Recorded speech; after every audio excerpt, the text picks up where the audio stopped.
Bienvenue sur Ocadia.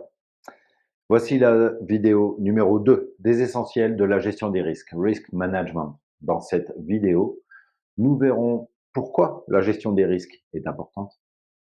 Et nous verrons également, nous aurons un aperçu des différentes phases du process de la gestion des risques, mais juste un aperçu global. Le détail sera dans la prochaine vidéo.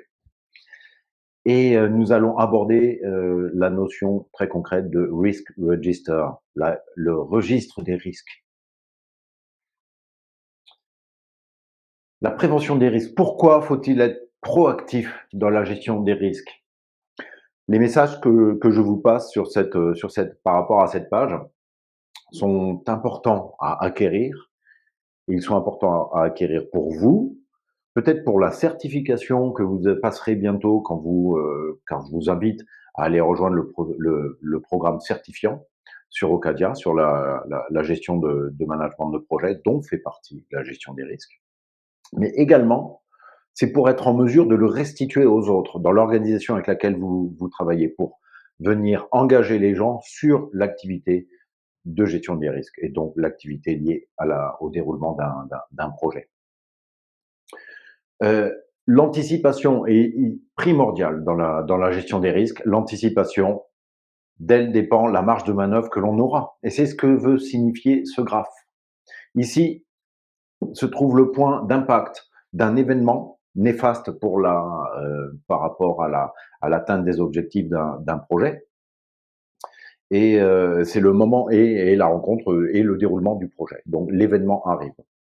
Donc quand on agit par rapport à cet événement après que l'événement ait eu lieu, on est ici, et là je vous renvoie vers la vidéo des essentiels numéro 1, on est dans la gestion des problèmes, on est dans le correctif, on est dans la réparation, voilà, hein, c'est une façon de le dire, ou en mode crise, si les impacts se propagent en dehors de la sphère de l'entreprise, du projet ou de l'entreprise, et puis à l'extérieur, on peut aller jusqu'à parler d'image de marque, d'impact, etc. Mais ce qu'on voit également sur ce graphe, hein, donc l'axe horizontal, c'est le temps, hein, vous l'avez compris, c'est que même si on agit juste un petit peu avant que l'événement arrive, on est encore dans ce qu'on appelle le management de problèmes, issue management. C'est-à-dire même si on agit un peu avant, mais c'est pas de la gestion des risques. C'est ce qu'on appelle en anglais donc la recovery. On essaie de recouvrer la situation, de faire en sorte que ça fasse moins mal quand ça va arriver. Voilà. Et ce n'est pas de la gestion des risques. La gestion des risques, c'est bien avant et le plus tôt, le mieux. D'accord? Le plus tôt, le mieux pour en avoir le plus de valeur ajoutée. Alors, attention à cette échelle, hein, high et low. High est en bas, low est en haut. C'est parce que cet axe, ce sont les dommages subis par le projet. Donc, la plus-value de la gestion des risques, c'est d'avoir le moins de dommages possible liés à un fait, à un événement qui va arriver. Vous comprenez le point? Donc attention à cette inversion en lisant ce graphe. Donc ça veut dire agir sur des causes qui potentiellement peuvent déclencher un risque si elles arrivent, et faire en sorte de protéger le projet. Si on agit très tôt, la plus-value, elle est maximisée et on est réellement dans la prévention. Voilà. Et plus le temps avance, moins on a de marge de manœuvre. C'est encore de la gestion des risques, mais on peut changer de vocabulaire. Ici, encore vocabulaire, on passe de la prévention à de la contingence, de la protection. On se met des protections, voilà, pour réduire la probabilité que ça arrive, ou alors l'impact, l'effet que cela aura. Voilà. Et c'est de la gestion des risques jusqu'à un moment où on sait que l'événement arrivera, certainty date que l'on voit ici. Donc vraiment, cette notion d'anticipation est primordiale pour être dans une vraie gestion des risques, et avec cette notion de prévention et de marge de manœuvre à bien avoir en tête. Donc il faut le prévoir en avance, et le prévoir en avance, ça ne veut pas dire tiens, je suis project manager, j'ai compris, je suis certifié, j'ai compris que je dois faire de la gestion des risques. Je vais le faire, là, on lance le projet, je vais faire ma gestion des risques, je vais identifier les risques, et puis voilà, c'est fait. Non, d'accord. Certes, vous vous y prenez très en avance, quand le projet vient juste de démarrer. Mais souvenez-vous des définitions, c'est un ensemble d'activités coordonnées et qui ont lieu, hein, il y a une définition qui va même jusqu'à lister 10 activités. Donc en fait, la gestion des risques, ce sont ces 6 phases et c'est une séquence, mais en fait c'est un cycle, hein, puisqu'il s'agit de, on voit la phase numéro 5 ici, là on revoit, et la 6 on met à jour, ben, ça veut dire on reboucle ensuite. Alors, très rapidement, et la vidéo 3, entre autres, consistera à regarder plus en détail chacune des phases. Un, on initie l'activité de gestion des risques. On l'initie en déterminant les objectifs de cette gestion des risques, en comprenant le champ d'application de ce que l'on va étudier, pour lequel on va étudier les risques potentiels, et le contexte. Donc, si vous avez, je vous invite à aller voir les vidéos sur les premières phases de l'étude d'un projet, dans la gestion de projet. Ben écoutez, c'est ce qu'on retrouve quand on va déterminer, quand on lance un projet en fait, hein. Avec les parties prenantes d'un projet, on va discuter de ce en quoi consiste le projet, quels sont ses objectifs, quels sont, quel est son périmètre, qu'est-ce qu'on n'adresse pas, etc. Les business cases et tout ça. Et on en profite aussi pour dire bon, quels sont les risques du projet, pourquoi il pourrait planter ce projet. Donc phase 2, ensuite, bien, on identifie les risques, hein, on les identifie avec une équipe multifonctionnelle, c'est-à-dire en impliquant le plus de gens possible, le plus de secteurs possible. Le tout, c'est pas d'être à 50 personnes si on a besoin d'être à 12 ou 6, hein, mais qui est vraiment qu'on soit exhaustif sur tous les secteurs qui peuvent être concernés ou qui seront concernés par le projet et qui auront quelque chose à apporter à la réflexion. Donc, c'est pour ça qu'on parle d'équipe multifonctionnelle. Et pour ce faire, pour l'identification, on utilise différentes techniques. Le brainstorming arrive très nettement en tête en nombre d'occurrences de fois où on l'utilise. Ensuite, c'est les risques, on les a identifiés. On va les regarder ensemble avec l'équipe multifonctionnelle pour les analyser. Donc, on étudie, on vient évaluer chacun des risques identifiés et dans un but bien précis cette analyse, c'est de les prioriser. Pourquoi? Parce qu'on n'a pas des ressources infinies. S'il y a 53 ou 125 risques identifiés et analysés, on n'a pas les ressources pour tous les adresser. Et puis, ça vaut pas forcément le coup. Il y en a certains, ça vaut pas forcément le coup qu'on mette des efforts, de l'argent dessus, du temps, etc. Donc, d'où l'intérêt de voir de déterminer sur quel risque il faut en priorité se pencher. C'est l'objectif de la phase 3, analyser. Ensuite, nous avons la phase 4, qui est la réponse. Donc, ça veut dire on prend les risques que l'on a priorisés dans la phase précédente et on va définir une réponse. Donc, quelle stratégie est-ce qu'on prend par rapport pour chacun de ces risques-là? Est-ce qu'on va faire en sorte de l'éviter? Est-ce qu'on va faire en sorte de le transférer à une autre organisation ou on regardera ce point-là en détail. Est-ce qu'on va réduire ce risque, la probabilité ou l'impact? Donc, à définir pour chacun d'entre eux. Et donc, selon la stratégie que l'on choisit, très bien, on a choisi une stratégie. Quelles sont les actions? Objectif de cette phase, c'est de définir les actions et qui, quoi, quand, en ce qui concerne la définition de ces actions, voilà, devront être déterminées en fait, hein. Qui est en charge de quoi? Et l'objectif, comme toujours, c'est le qui, c'est la personne la plus proche qui a le plus d'influence sur le domaine que vient adresser l'action, bien sûr. Dans cette phase de réponse, on commence à aborder, et on le verra dans la vidéo 3 des essentiels de la gestion des risques, le diagramme en cascade, qui est une méthode visuelle pour communiquer sur ce qui est en train d'être fait dans le projet en regard des risques. Et puis vient la phase numéro 5, c'est la revue. Donc régulièrement, on fait une revue de ces risques, puisque au préalable, on a identifié des risques, on a mené des actions, les actions sont censées avancer, et c'est peut-être le cas ou pas. Donc c'est important de revoir régulièrement ce qui se passe sur le projet et donc sur la gestion des risques. Donc on vient contrôler ce qui se passe et puis apporter un support et éventuellement mettre à jour les actions si elles ont progressé, ou alors les risques si le contexte a évolué. Tout n'est pas figé. Et ainsi, on boucle et on continue en reprenant la phase 2 principalement, hein, où on confirme que les risques, c'est toujours les mêmes, qu'il n'y en a pas des nouveaux, etc. Vous voyez cette notion de cycle? Donc c'est une véritable activité dans l'activité de management de projet, la gestion des risques. Regardons, et là, c'est l'outil qui intervient dans la phase 2 d'identification, le registre des risques. Le second objectif de cette vidéo numéro 2. Voilà un registre de risques. Voilà un exemple avec plusieurs colonnes. On voit ici le titre du risque, l'impact, la cause, la probabilité, l'impact à nouveau. On va voir la différence. Ensuite, les actions, propriétaires d'actions, les dates, voilà, probabilité et impact ici, et le statut sur la table.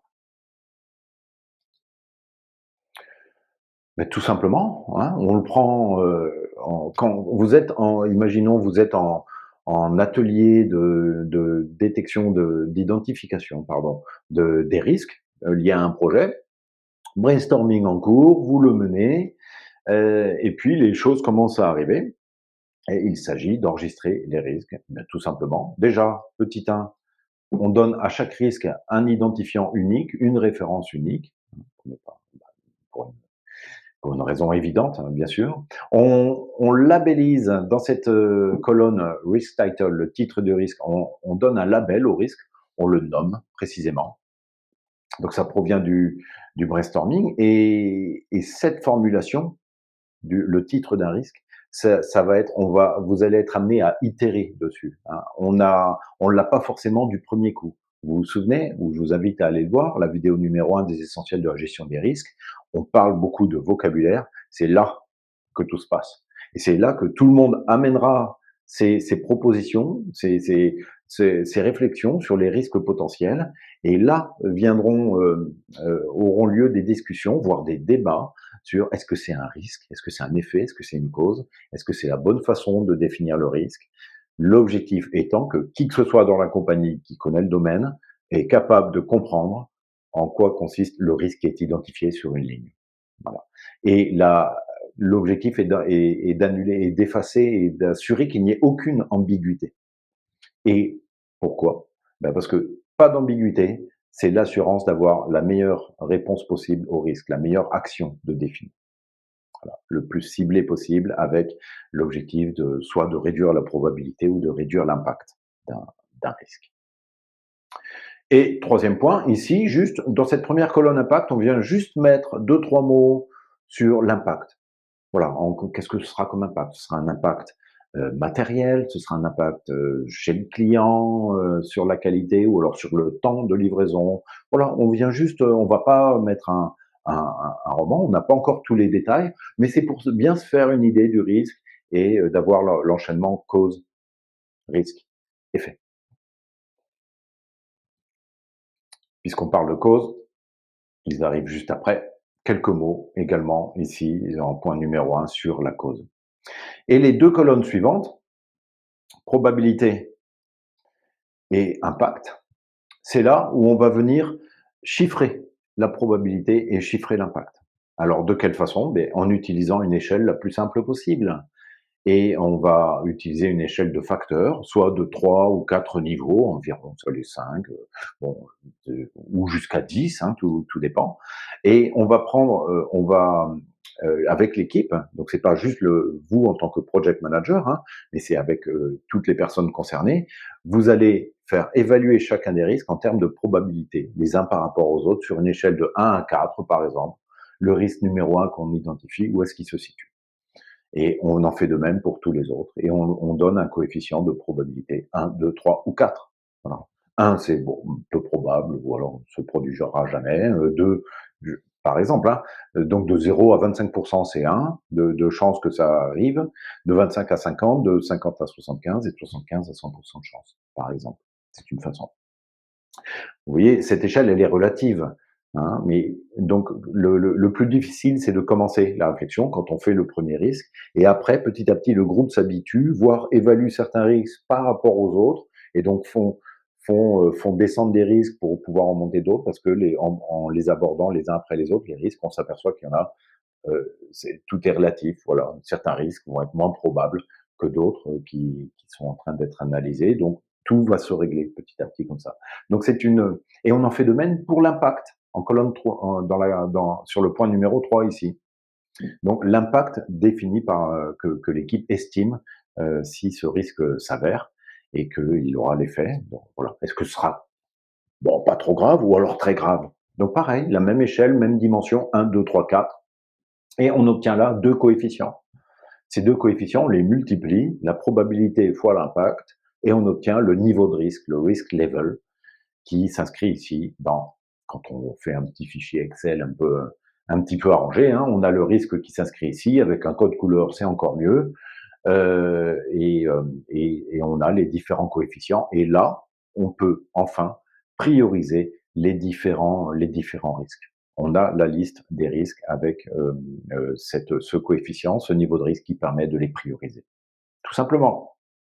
Donc la discussion, la difficulté de la gestion des risques, à nouveau, je le répète, ce n'est pas dans la compréhension du principe, c'est simple, d'accord, mais c'est dans la communication de ces principes-là et leur utilisation avec toutes les parties prenantes.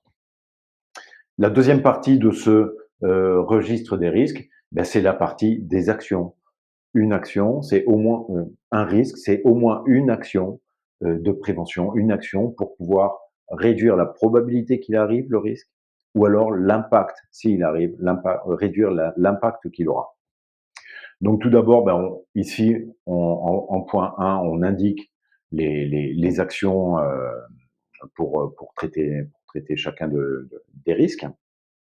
Juste pour savoir, il peut y avoir plusieurs actions à mener hein, pour un même risque. Hein. Donc là, ben, on duplique la ligne tout simplement. Ensuite, on indique le porteur de l'action. Donc ça, c'est très important, comme je le disais tout à l'heure.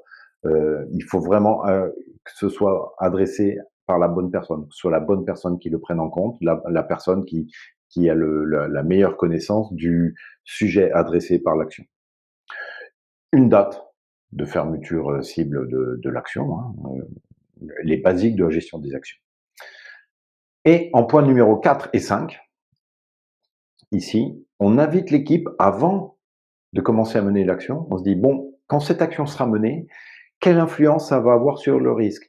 Est-ce que le risque va changer d'indice de probabilité? Si on était à 3, est-ce que cette action va faire baisser l'indice de probabilité? Donc, oui ou non. En tout cas, on indique ici en point 4 l'indice de probabilité tel qu'on estime qu'il sera une fois que l'action sera close. Et on en fait de même sur l'impact. Et ici apparaît donc dans ce point-là le nouveau niveau de risque une fois que l'action sera close. Et la dernière colonne de statut d'action, voilà, qui va être bien utile lorsqu'on fait la revue des risques. Voilà pour cette vidéo numéro 2 de la gestion des risques. Nous avons eu un aperçu de pourquoi c'est important la gestion des risques et comment communiquer et sensibiliser à l'importance de dédier des efforts à cette activité-là. On a eu un aperçu très rapide des différentes phases du cycle de la gestion des risques et on a regardé ensemble de quoi est constitué un registre des risques tout simplement. Rendez-vous à la prochaine vidéo numéro 3 des essentiels de la gestion des risques et à bientôt sur Ocadia. Merci.